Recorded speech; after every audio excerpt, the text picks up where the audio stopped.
ओम श्री परमात्मने नमः।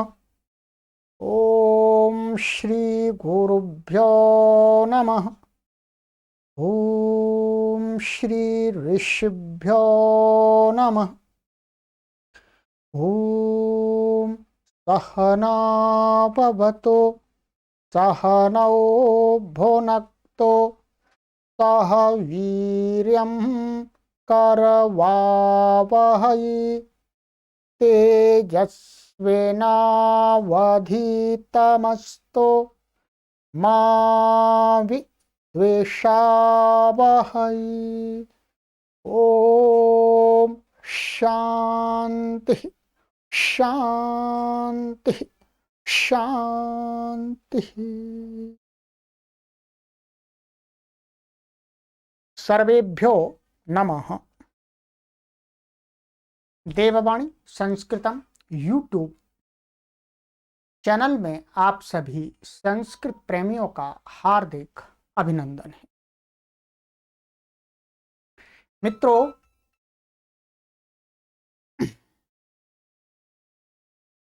पाणिनीय प्राचीन व्याकरणम अष्टाध्यायी भाष्य प्रथमावृत्ति कक्षा संख्या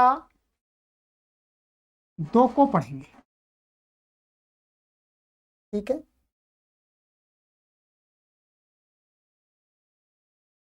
भूमिका की कक्षा मैंने आपको पढ़ा दी है और प्लेलिस्ट में एक कॉलम बना दिया गया है।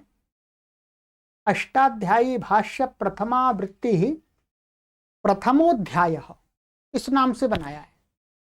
प्रथम अध्याय का आरंभ तो आगे चल के होगा इसमें, अभी उससे पूर्व में हमें कुछ प्रत्याहार सूत्रों को पढ़ना है इत्यादि इत्यादि, परंतु ये प्रथम अध्याय के ही वीडियो माने जाएंगे। तो ये द्वितीय कक्षा है। गत कक्षा में मैंने आपको सारा डिटेल से बता दिया था पाणिनीय व्याकरण क्या है, उसकी कितनी धाराएं हैं, कितना प्राचीन है, उसको क्यों पढ़ना चाहिए। ठीक है, कौन उसको पढ़ सकते हैं, उसको पढ़ने के लिए आपको कौन कौन सी पुस्तकों की आवश्यकता है, और पाणिनीय व्याकरण को पढ़ने के लिए आपको पूर्व में क्या पढ़ना चाहिए, संस्कृत भाषा का आपको कितना ज्ञान होना चाहिए। ये सारी बातें मैंने विस्तार से आपको भूमिका की कक्षा 1 में बता दी है। ठीक है, अधिक जानकारी के लिए आपको ये व्हाट्सएप नंबर दिए गए हैं, इन पर आप संपर्क कर लीजिएगा। आपको निःशुल्क सारी जानकारी पुनः उपलब्ध करा दी जाएगी। आपको लिंक चाहिए तो निःशुल्क आपको लिंक भी दे दिए जाएंगे, और नहीं तो आप प्ले लिस्ट में जाकर के सर्च कर सकते हैं। और इस कोर्स को आप देववाणी संस्कृतम ऐप के अंदर भी पढ़ सकते हैं। ऐप का लिंक आपको इस वीडियो के डिस्क्रिप्शन में दे दिया गया है, उस पर क्लिक करके आप प्ले स्टोर से ऐप को डाउनलोड कर सकते हैं। परंतु ऐप की अपनी एक पॉलिसी है, उस पॉलिसी के अनुसार ही आप पढ़ पाएंगे। ऐप के अंदर आपको पीडीएफ भी मिल जाएगी, जो मैं पढ़ाता हूँ ये पीडीएफ आपके लिए तैयार करता हूँ, तो कंटेंट सामग्री वो ऐप के अंदर अपलोड हो जाती है, परंतु यूट्यूब पर नहीं होगी। यूट्यूब पर केवल आपको वीडियो ही मिलेगी। ठीक है, क्योंकि यहाँ पर कोई ऐसी सुविधा अभी तक नहीं है, आगे चल के होगी तो हम यहाँ पर भी कर देंगे। और ये हम 1 करोड़ लोगों को संस्कृत का पाणिनीय व्याकरण का पंडित एवं पंडिता माने विदुषी और विद्वान बनाने के लिए कोर्स का निर्माण कर रहे हैं। आपसे गुरु दक्षिणा में एक ही अपेक्षा की जाती है, एक ही निवेदन किया जाता है कि आप अधिक से अधिक लोगों तक इस सामग्री को शेयर करके ले जाएं। बस इतना ही हमारा आपसे आग्रह है, निवेदन है, अपेक्षा है। चलिएगा, तो ये सारी पुस्तकों की जानकारी पिछली कक्षा में आपको दे दी गई है। ठीक है, और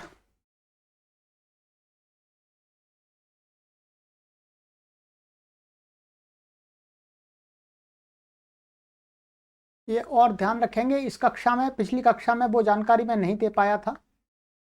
अष्टाध्यायी को पढ़ने से पूर्व एक ये अष्टाध्यायी प्रवेश नाम की पुस्तक है, अष्टाध्यायी प्रवेश, मतलब अष्टाध्यायी में प्रवेश करने के लिए इस पुस्तक को भी पढ़ना चाहिए अवश्य। इसका भी कोर्स तैयार है आपके लिए इसी YouTube चैनल पर, तो आप इस कोर्स को भी पहले पढ़ लें। ये बड़ा कोर्स नहीं है, छोटा कोर्स है। इसमें बेसिक जानकारी, पाणिनीय व्याकरण की छोटी छोटी जानकारी जो पाणिनीय व्याकरण में प्रवेश करने से पहले हमें जाननी होती है, उनकी सारी जानकारी इसमें दी है। ठीक है, चलिएगा। और पुस्तक चाहें तो पुस्तक भी आपको मिल जाएगी। लेखक इसके आचार्य बलदेव नैष्ठिक हैं, बहुत बड़े संस्कृत के प्रकांड विद्वान हुए हैं। चलिएगा, तो अब हम आज से अष्टाध्यायी का आरंभ करेंगे। ठीक है, ओम, यह परमपिता परमेश्वर का नाम है। पाणिनि मुनि प्रणीता अष्टाध्यायी सूत्र पाठ। ये पाणिनि मुनि जी के द्वारा ही बनाई गई है, उन्हीं के द्वारा प्रणीत सूत्र हैं। और इसके जो संपादक हैं, संपादक हमारे जो गुरुजी के गुरुजी पंडित ब्रह्मदत्त जिज्ञासु जी महाराज हैं।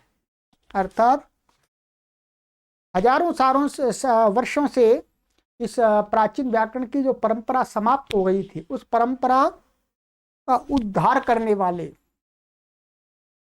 पुनरुत्थान करने वाले पूज्य गुरुजी हैं। तो इसलिए इन्होंने ही इस अष्टाध्यायी का संपादन किया है। कहीं पर कुछ त्रुटियां थी, उनको सही किया है। ठीक है, और चलिएगा, तो ये हो गया, आपको ये सारी चीजें बता दी थी। अब हम पढ़ना आरंभ करेंगे। ठीक है, आज से आपकी कक्षा आरंभ हो रही है। ये इतनी पुस्तक मैंने आपको बताई थी, फिर मैं आपको एक बार में दिखा देता हूं। सभी पुस्तकों को ऑनलाइन प्राप्त करने के लिए निम्न वेबसाइट पर जाकर ऑर्डर करें। ये वेबसाइट है devvanisanskritam.com। वीडियो के डिस्क्रिप्शन में लिंक दे दिया है, वहां से भी। और इस कोर्स को पढ़ने के लिए, आरंभ में पढ़ने के लिए, शुरुआत में पढ़ने के लिए आपको इन पुस्तकों की आवश्यकता होती है। ये लिखा हुआ है सारा। प्रारंभिक रचनानुवाद कौमुदी, रचनानुवाद कौमुदी, अष्टाध्यायी प्रवेश, पाणिनीय शिक्षा, अष्टाध्यायी धातु सूत्र पाठ, लिंगानुशासनम गणपाठ, उणादिकोशा फिट सूत्र पाठ, और ये अष्टाध्यायी भाष्य प्रथमावृत्ति है। इतनी पुस्तकों की प्रारंभ में आपको आवश्यकता होगी। ठीक है, चलिएगा, ये जानकारी आपको अपने पिछली कक्षा में पूरी देनी थी। अब आज से इसका श्री गणेश हो रहा है। श्री गणेश हो रहा है। ठीक है,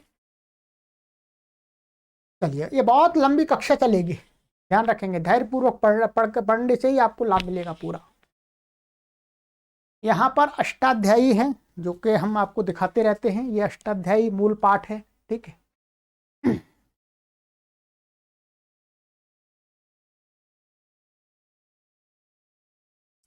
ये है, इसको पढ़ना है।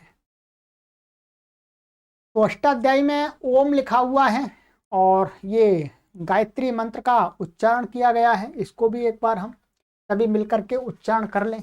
ठीक है, सभी, चाहे आप स्त्री हैं, चाहे आप पुरुष हैं, चाहे आप बालक हैं, चाहे आप युवा हैं, चाहे वृद्ध हैं, किसी भी अवस्था के हैं, किसी भी मत के हैं, किसी भी संप्रदाय के हैं, किसी भी लिंग के हैं, सबके लिए ये गायत्री मंत्र है। ठीक है, ये ध्यान रखेंगे। किसी एक के लिए नहीं है, किसी विशेष समुदाय के लिए नहीं है, सबके लिए है। सब लोग, सब मनुष्य अपनी आत्मा की उन्नति करें, उसके लिए गायत्री मंत्र है। तो ओम भूर्भुवः स्वाहा तत्सवितुर्वरेण्यं भर्गो देवस्य धीमहि धियो यो नः प्रचोदयात्। सुंदर है। चलिएगा, अष्टाध्यायी सूत्र पाठ। अब लगभग 4000 सूत्रों से बनी हुई पटरी पर हम सभी को निरंतर दौड़ते रहना है, रुकना नहीं है, निरंतर दौड़ते रहना है, थकना नहीं है, विराम नहीं लेना है। संकल्प कर लीजिएगा, प्रतिज्ञा कर लीजिएगा कि अब मैं पूरे अष्टाध्यायी के सूत्रों का व्याख्यान पढ़ूंगा ही देववाणी संस्कृतम यूट्यूब चैनल से। ठीक है, चलिएगा, अष्टाध्यायी सूत्र पाठ। अष्टाध्यायी के सूत्रों का पाठ, ये मूल अष्टाध्यायी है, ठीक है। मूल अष्टाध्यायी में यहां पर देखिएगा,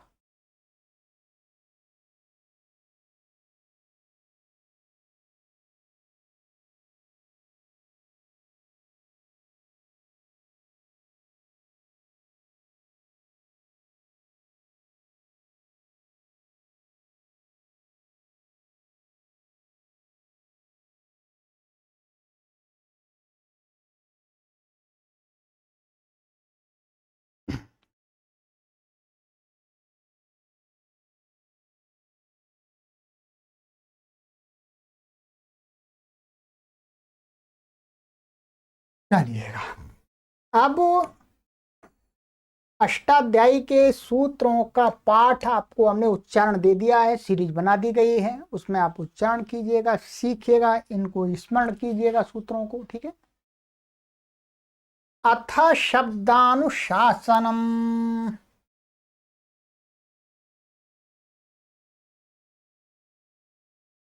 ये वस्तुतः अष्टाध्यायी का पाठ नहीं है। ये महर्षि पाणिनि के द्वारा तो ये नहीं बनाया गया है। बाद में आचार्यों ने महर्षि पाणिनि के इन यहाँ से लेकर के सूत्रों के व्याख्यान की भूमिका के रूप में, अर्थात ये शास्त्र किस लिए बनाया जा रहा है उसके लिए बनाया हुआ, ठीक है। कुछ लोग इसको ऐसा भी मानते हैं कि महर्षि पाणिनि का भी है। चलिएगा, छोड़िएगा महर्षि पाणिनि का है या नहीं है, उस पर अधिक तर्क वितर्क करने से कोई लाभ नहीं है, परंतु ये क्या कहता है इसका हमको अर्थ समझना है, ठीक है। फिर है प्रत्याहार सूत्राणी, फिर ये प्रत्याहार सूत्र आपको आरंभ हो जाएंगे, फिर इनको पढ़ाएंगे धीरे धीरे, धैर्य के साथ पढ़ाएंगे, ठीक है। चलिएगा, फिर ये अष्टाध्यायी आरंभ हो जाएगी यहां से। अब प्रथम अध्याय। अब ये जो पुस्तक है, जो मैंने आपको पुस्तक बताई थी, ये अष्टाध्यायी भाष्य प्रथमावृत्ति। अब इस पुस्तक को आपको खोलना होगा, ठीक है। मंगाना तो होगा पुस्तक, है तभी पढ़ सकते हैं आप। विद्यालय में जाते हैं आप तो गुरुजी क्या कहते हैं, भाई पुस्तक लेकर के आना है, और आप भी पुस्तक लेकर के ही जाते हैं गुरुजी के पास पढ़ने के लिए। बिना पुस्तक के कोई भी जाता है तो गुरुजी उसको पढ़ाते ही नहीं ठीक से, भाई नहीं पुस्तक लेके आओ पहले। परंतु हम एक ऐसे ऑनलाइन गुरुजी हैं कि आप पुस्तक है तो बहुत अच्छी प्रकार से आप पढ़ सकते हैं, और पुस्तक नहीं है तो थोड़ा कम समझ में आएगा, परेशानी आएगी, कठिनाई आएगी आपको समझने में, ठीक है।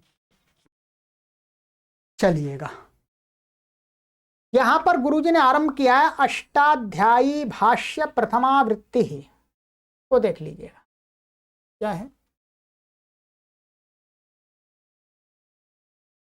अष्टाध्यायी भाष्य प्रथमावृत्ति ही, अष्टाध्यायी क्या भाष्य, भाष्य का अर्थ है सूत्रों का विस्तार से व्याख्यान, और वो व्याख्यान कैसा, प्रथमावृत्ति है, प्रथम वृत्ति है, यानी प्राथमिक स्तर वाले विद्यार्थियों के लिए है। ये प्रौढ़, जो व्याकरण को प्रौढ़ रूप से पढ़ना चाहते हैं उनके लिए नहीं है ये, पहले इसको पढ़ें फिर इसके बाद में प्रौढ़ जो आता है उसको पढ़ेंगे। तो ये अर्थात पाणिनि अष्टाध्यायी में को पढ़ने वाले जो भी पाठक हैं, जिज्ञासु हैं, उनको सर्वप्रथम अष्टाध्यायी के सूत्रों के अर्थों को इसमें पढ़ाया गया है। ये प्रथम वृत्ति है, सूत्रों का प्रथम फर्स्ट लेवल का, बिगनिंग लेवल का अर्थ, उदाहरण, पदच्छेद, समास, सिद्धि आदि हैं, ठीक है। इसमें शंका समाधान नहीं है। शंका समाधान वाली द्वितीय वृत्ति है, द्वितीय वृत्ति जिसको काशिका बोलते हैं, वो आगे पढ़ाई जाएगी इसके, ठीक है। तो अष्टाध्यायी भाष्य प्रथमावृत्ति ही, अष्टाध्यायी के सूत्रों का विस्तार से किया गया भाष्य, जो कि प्रथमा वृत्ति, पहली वृत्ति है, प्राथमिक स्तर का व्याख्यान है। ये मंत्र है, विश्वानि देव सवितर दुरितानि परासुव यद भद्रम तन्न आसुव। यजुर्वेद का मंत्र है, 30वें अध्याय के का तीसरा मंत्र है। ठीक है, चलिएगा मंत्रों के अर्थ पर अभी बात नहीं करेंगे, नहीं तो अलग हम चले जाएंगे प्रकरण से। अब आइएगा, अब हमारा जो सबसे पहले इस अष्टाध्यायी में जो आरंभ हो रहा है वह कहां से हो रहा था? अथ शब्दानुशासनम।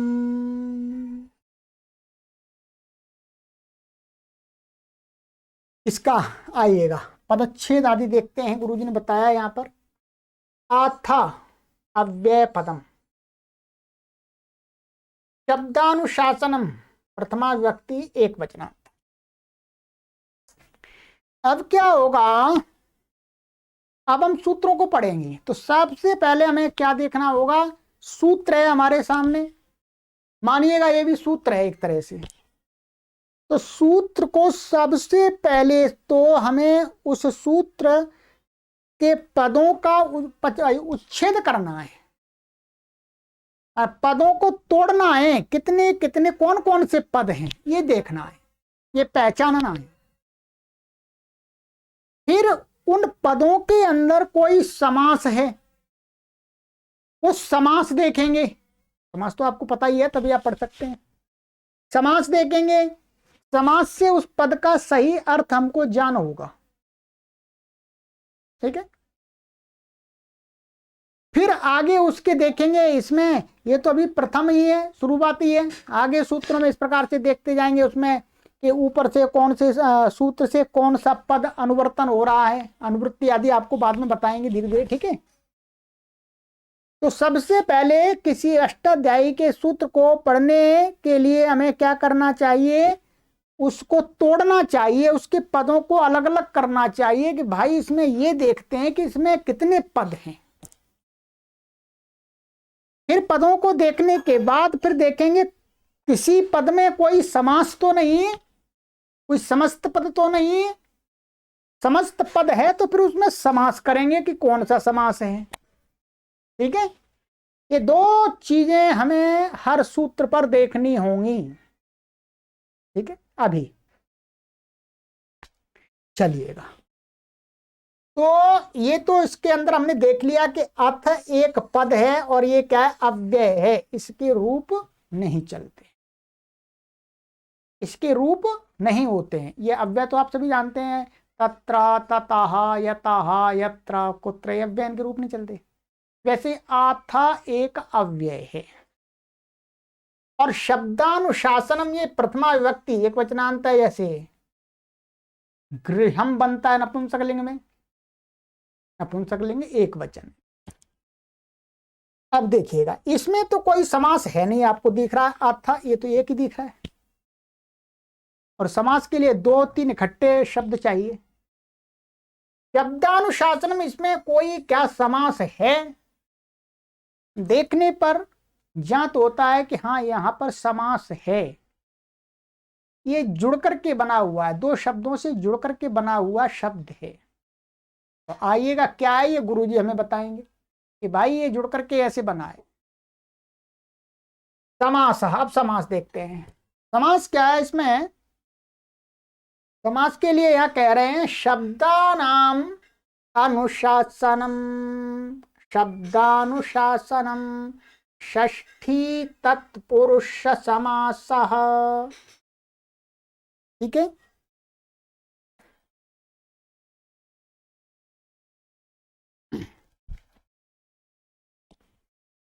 शब्दानाम षष्ठी व्यक्ति बहुवचनांत है, तुम्हारे शब्दों का, ऐसे तो होगा शब्दों का, शब्द का तो नहीं होगा, शब्दों का अनुशासनम, अनुशासन क्या कहलाता है? शब्दानुशासनम। षष्ठी तत्पुरुष है, जैसे राज्यः पुरुषः राजपुरुषः। ठीक है, अब यहां पर बता रहे हैं कि भाई ये षष्ठी, या ये थोड़ा सा ये आपको यहाँ समझ में नहीं आए तो अभी कोई परेशानी नहीं है, आगे आपको समझ में आ जाएगा। ये षष्ठी षष्ठी हमने आपको रचनानुवाद कौमुदी में, प्रारंभिक रचनानुवाद कौमुदी में पढ़ाया है कि षष्ठी कहाँ कहाँ होती है, पढ़ाया है आपको। षष्ठी कहाँ कहाँ होती है? संबंध में षष्ठी होती है, कृत्य अव्यय के साथ में षष्ठी होती है, और भी कई जगह षष्ठी बताई है, ठीक है। निर्धारण में भी षष्ठी होती है, और कृत प्रत्यंत शब्दों के कर्म और कर्ता में षष्ठी होती है, यही पढ़ाया था आपको, ठीक है। प्रारंभिक रचनानुवाद कौमुदी और रचनानुवाद कौमुदी पढ़ा दिया है। तो शब्दानाम अनुशासनम कहते हैं यहां पर भाई षष्ठी किस अर्थ में हुई है? तो गुरुजी यहां कहते हैं अत्र कर्माणि षष्ठी। अत्र माने यहां शब्दानुशासनम में जो षष्ठी हुई है वो कर्म में मान करके हुई है। जैसे राज्यः पुरुषः, ध्यान दीजिएगा, क्या है? राज्यः पुरुषः, यहां पर जो षष्ठी हुई है वो किसमें, क्या दिखाने के लिए हुई है? राजा का पुरुष, अर्थात इस पुरुष का संबंध राजा के साथ है, संबंध में षष्ठी है यहां पर। शब्दानाम अनुशासनम, क्या यहां पर भी कोई संबंध है क्या अनुशासन का शब्दों के साथ? नहीं, संबंध में षष्ठी नहीं है, नहीं हो ही नहीं सकती।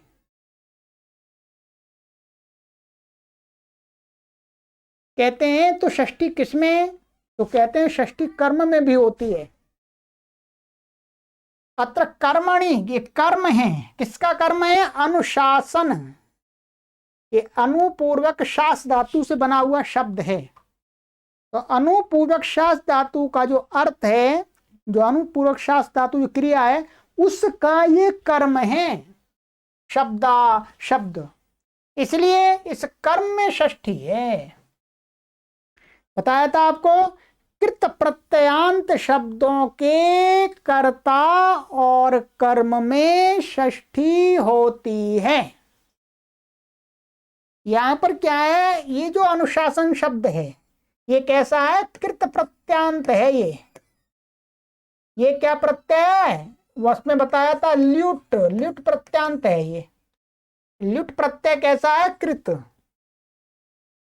तो ये लुट प्रत्यांत है, लुट प्रत्यांत होने से कृत प्रत्यांत है, और कृत प्रत्यांत माने शब्दों का को अनुशासित करना, ये अर्थ है वास्तव में। शब्दों को देखो सामान्य रूप से हमारे मस्तिष्क में शुरू से क्या पढ़ाया जाता है? जिसके पीछे को लग जाए उसका वो कर्म होता है। और यहाँ तो मोटे रूप से हमारा ऐसा है शब्दों का अनुशासन नहीं। यदि गहराई से देखेंगे, सूक्ष्म नजर से, सूक्ष्म दृष्टि से यदि देखोगे आप, तो इसका अर्थ निकल के क्या आएगा? शब्दों को अनुशासित करना, ये अर्थ है। आप लगा लीजिए शब्दों को आ गया पीछे तो को कर्म बन गया, ठीक है। परंतु सरल हिंदी में हम क्या कह देते हैं? शब्दों का अनुशासन। और उसका जो सूक्ष्म अर्थ है वो है शब्दों को अनुशासित करना। तो शब्दानाम, तो ये कर्म में षष्ठी है जी, कर्म में षष्ठी है, तो शब्दानुशासन में षष्ठी तत्पुरुष समास हो गया। चलिएगा,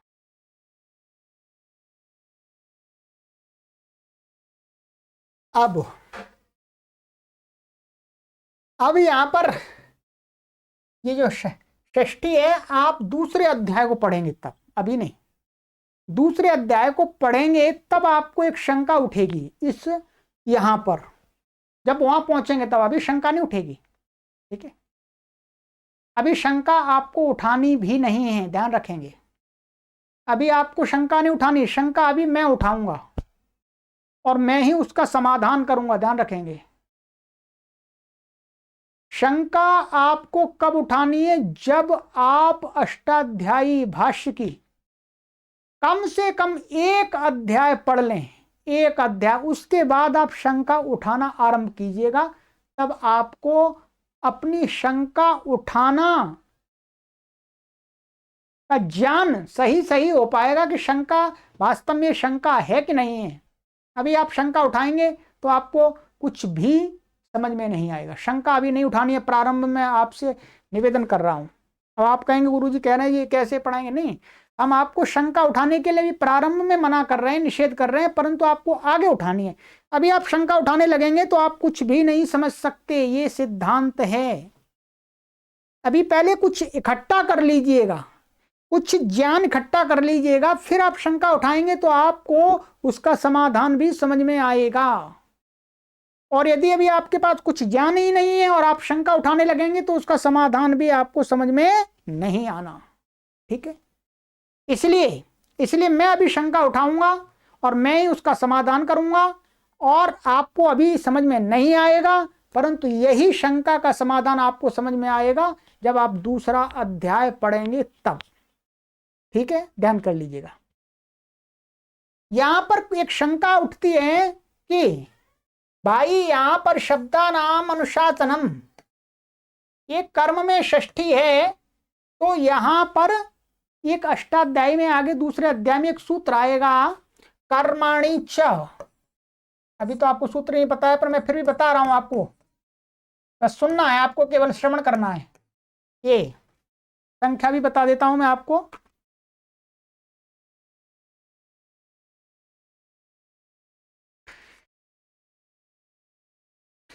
दो 14 अष्टाध्यायी में कर्माणि च। ठीक है, कहते हैं कि भाई जो कर्म में षष्ठी होती है, कर्म में षष्ठी होती है, उसका समास नहीं होता। ये सूत्र ये कहता है, कर्मणि च क्या कहता है कि कर्म में विहित जो षष्ठी होती है उसका दूसरे शब्द के साथ में समास नहीं होता है।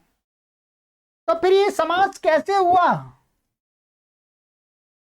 यहां कैसे समास हो गया, ये तो कर्म में षष्ठी है। तो इसका उत्तर है कि कर्म में षष्ठी करने वाले दो सूत्र हैं, वो भी आपको दूसरे अध्याय में समझ में आएंगे।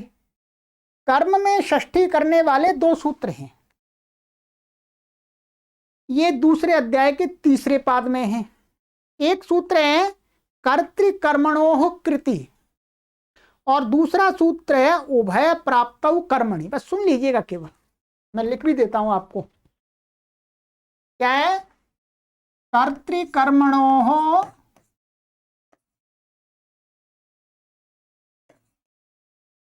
कृति, दिख रहा होगा आपको, कर्तृकर्मणोः कृति। ये सूत्र संख्या है आपका 2, 3 और आपका 65। ठीक है, इसी के नीचे एक सूत्र और है उभय प्राप्तौ कर्मणि, वो भी लिख देता हूं, उभय प्राप्तौ कर्मणि। ठीक है, ये सूत्र है, इसकी संख्या यहां लिख देता हूं आपको नीचे। ये संख्या है 2, 3 और ये 66 जस्ट एकदम इसके नीचे। ये भी षष्ठी करता है, ये कौन से कर्म में षष्ठी करता है ये अभी आपको नहीं जानना बस। और ये भी कर्म में, ये कर्ता और कर्म में दोनों में षष्ठी करता है, कृत प्रत्यांत शब्दों के योग में। तो इसका उत्तर है कि भाई ये निषेध जो करता है, ये निषेध यहां नहीं कर पाएगा। ये निषेध जो कर्मणि च सूत्र षष्ट्यंत पद क्या दूसरे शब्द के साथ समास का निषेध कब करता है, कहते हैं कि जब इस सूत्र से कर्म में षष्ठी होगी, उभय प्राप्त कर्मणि, इस सूत्र से जब षष्ठी होती है तब ये सूत्र उस षष्ठ्यंत का निषेध करता है, षष्ठ्यंत पद के समास का निषेध करता है। परंतु जब इस सूत्र से षष्ठी होती है तब ये निषेध नहीं करता है। अब जो यहां पर जो षष्ठी हुई है, यहां पर जो षष्ठी हुई है, ये जो षष्ठी हुई है ये इस सूत्र से हुई है, इसलिए ये निषेध नहीं करेगा। बस इतना संस्कार डाल लीजिएगा, ये बात आपको समझ में आएगी जब आप दूसरा अध्याय पढ़ेंगे तब। बस ठीक है, जिनको बिल्कुल भी समझ में नहीं आया है उनको भूल जाइए, ठीक है, हमें नहीं समझ में ना, कोई आपको इससे कोई लॉस नहीं होने वाला है। ये मैंने एक्स्ट्रा बताया, अपनी तरफ से बताया, ठीक है। चलिएगा अब आगे चलते हैं। अब इसका अर्थ देखते हैं कि इसका अर्थ क्या है। अर्थ तो जानना ही है, अर्थ तो समझना ही है, केवल इसका पारायण नहीं करना, इसका अर्थ समझना है। गुरु जी कहते हैं अथ इत्ययमधिकारार्थः प्रयुज्यते शब्दानुशासनम व्याकरण शास्त्रम आरभ्यत इत्यर्थः। क्या करें, कहते अथ, अथ ये जो शब्द है ये इति माने अथ इति, इति इति लगा दिया पीछे तो माने ये शब्द को बता रहा है, ये शब्द, ठीक है। ये शब्द अयम अधिकारार्थ प्रयुज्यते, ये जो पद है, ये जो शब्द है, ये किसके लिए प्रयोग किया जा रहा है, अधिकार के लिए। अधिकारार्थ माने अधिकार के लिए, अधिकार का अर्थ है या आरंभ, प्रस्ताव माने प्रस्तावना, प्रस्तवनम माने आरंभ करना, इसका ये अर्थ है। चलिएगा अब थोड़ा इसके अर्थ पर विचार है। इस अथ शब्द के कई अर्थ हैं, तो अथ ये अव्यय, इसके बहुत सारे अर्थ हैं। अब यहां पर हमें कौन सा अर्थ लेना है वो गुरुजी ने बता दिया है, अधिकार अर्थ लेना है। अधिकार का अर्थ प्रस्ताव, आरंभ, प्रारंभ, प्रारंभ करना। अथ शब्द का हम अर्थ देखेंगे, जो आपटे कोश है, ये आपटे कोश है, देखेंगे आप, संस्कृत का एक प्रामाणिक कोश है, ये प्रामाणिक कोश है। इस कोश को प्रत्येक संस्कृत के पाठक रखें, ठीक है। इस कोश में अथ शब्द का क्या क्या अर्थ दिया है, हम मोटा देखेंगे, बहुत बड़ा है, पूरा नहीं देखेंगे, ठीक है। यहां पर आप देख रहे हैं ये लिखा हुआ है अथ, ये अथ लिखा हुआ है, धुंधला दिख रहा हो तो क्षमा कीजिएगा, अथ है ये, ठीक है। और ये लिखा है अव्यय, और ये कैसे बनता है, ये लिखा हुआ अर्थ ड प्रत्यय रका लोप ऐसे करके बनता है, उणादि में बनता है, ठीक है। उणादि में तुम्हें अष्टाध्याय बनता है, प्रशोदरादि ने यथोपदिष्टम आदि करके, ठीक है। छोड़िएगा, इसका अर्थ कह रहे हैं यहां पर, नंबर 1 मंगल सूचक शब्द जो किसी रचना के आरंभ में प्रयुक्त होता है। जो बहुत सारे पुस्तक के लेखक हैं वो क्या है, इस शब्द को मंगलाचरण के लिए इसका प्रयोग करते हैं, प्रभु से प्रार्थना करते हैं, हे प्रभु ये मेरा शास्त्र कंप्लीट हो जाए, पूरा बीच में कहीं रुक ना जाए मुझे कुछ हो ना जाए, मैं ठीक रहूं, सारी परिस्थितियां ठीक रहें प्रभु, इसलिए मैं आता इस शब्द का प्रयोग कर रहा हूं, प्रभु से प्रार्थना कर रहा हूं मंगल के लिए, ठीक है। ये एक इस प्रकार का विचार मानसिक शक्ति प्रदान करता है, मानसिक सामर्थ्य प्रदान करता है, आत्मिक सामर्थ्य प्रदान करता है, ठीक है।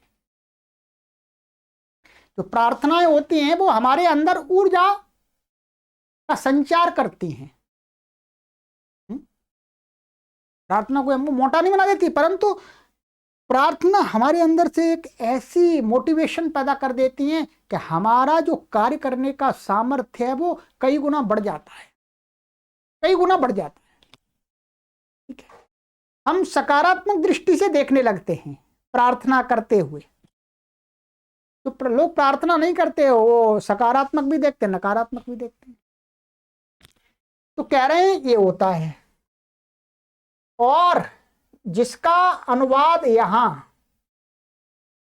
अब ये इस प्रकार से अर्थ है, ठीक है। यहां अब मंगल आरंभ अधिकार किया जाता है, माने अब यहां से क्या, माने यहां माने अब जहां पर भी पढ़ रहे हैं तो वहां क्या अर्थ, अब मंगल माने अब मंगल, भाई अब हम प्रार्थना कर रहे हैं, अथवा ये भी अर्थ होता है प्रारंभ, आरंभ, प्रारंभ आरंभ एक बात, आरंभ कर रहे हैं। अथवा अधिकार, अब यहां से अधिकार वही है, प्रस्ताव कर रहे हैं, किसी चीज की प्रस्ताव पारित कर रहे हैं। ठीक है, बस इतना ही देखना है। अब यहां पर जो गुरुजी ने अर्थ लिया है वो ले लिया अधिकार अथवा आरंभ। मंगल भी ले सकते हैं, और मंगल का लेकर के फिर हम ये बात नहीं कह पाएंगे कि अब आरंभ करते हैं।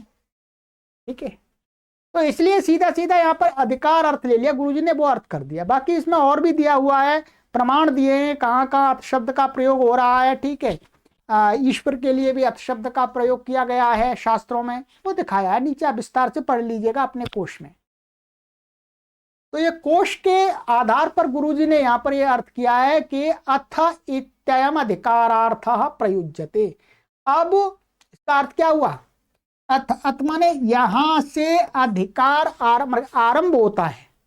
अधिकार में किसी को अधिकृत किया जाता है, किसी की शुरुआत की जाती है।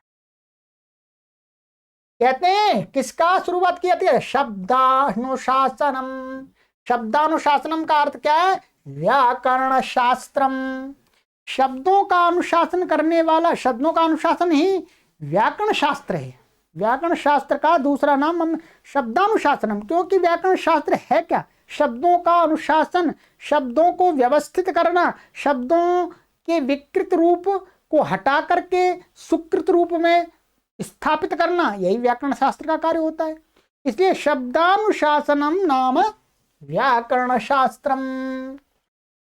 व्याकरण शास्त्र कहते आरभ्यता इत्यर्थ, आरंभ होता है।